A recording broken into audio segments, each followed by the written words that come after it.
Ashley B. Rasonabe, contestant number 1.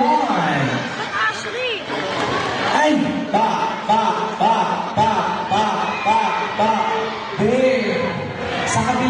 Sa kabilang kanto yung Mr. and Miss ano talaga. Ang ganda, oh.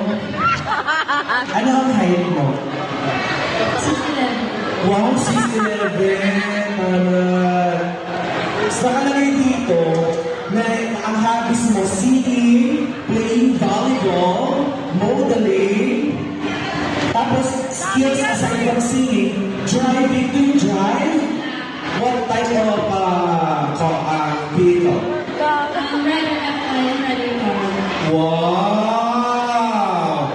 Nagda-dance ka din. Ano naman ang sinasayaw mo? Zumba din. Parang Miss Universe pala to, no? Tapos, nagka-climbing sa ka naman umaakyat. Sa puwit. Ay, maraming salamat. Ano naman nakaawin mo sa akin? That's your Tatsuno. Parang